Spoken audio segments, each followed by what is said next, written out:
Like, just before we start, it's taken me about 10 minutes to get a position in the garden where the sun isn't reflecting off my dome and making it look like half my head's missing.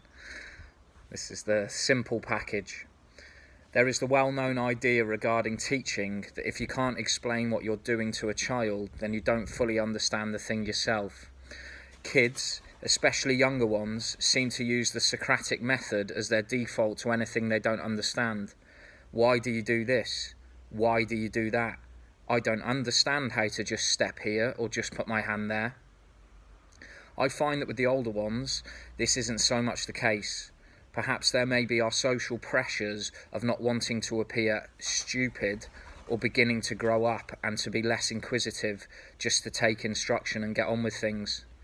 I have found that working with the younger children has definitely helped me improve my own understanding of the small details of the things that I would do, but perhaps took for granted their importance or was ignorant to the fact that I was unaware of how to break down the very basics. I know that when I'm being taught a particular technique, if it's broken down into more than 3, maximum 4 steps, then I feel like I am being bombarded with information, and I'll no doubt forget the details of the start of the technique when I come to practice.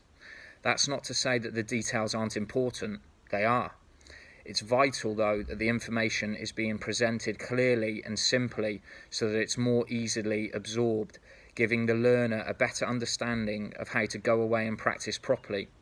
Something I picked up from my coach, Luke Preston, is that there is nothing wrong with breaking down the steps and practicing them individually.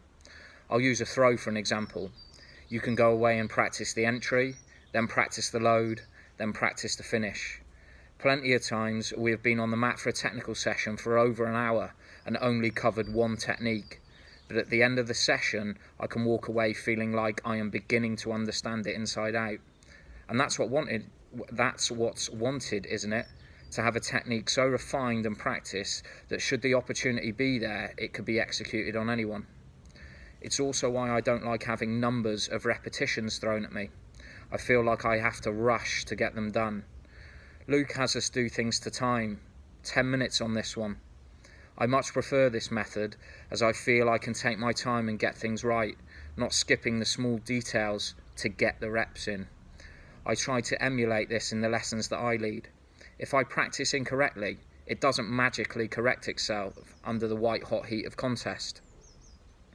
I did a plastering apprenticeship before I became a full-time athlete, and off the back of that I always try to view technical practice on the mat, in the weights gym, on the running track, etc. as learning a craft, the same way that coaching is a craft, delivering techniques, ideas and working with different personalities is craftsmanship. It's also the idea of the short tutorial videos that we at Camberley Judo Club are putting out each week across our social media accounts and on YouTube. One fundamental idea at a time so that you can take your time to build a strong base that you can work from when you go to your training sessions to perfect your own fighting system and craft. It's also a great way for us to keep everyone updated with events happening at the club, our regular classes, training camps, open sessions led by Olympic level coaches and athletes. Any suggestions of the content that you would like to see, then please get in touch.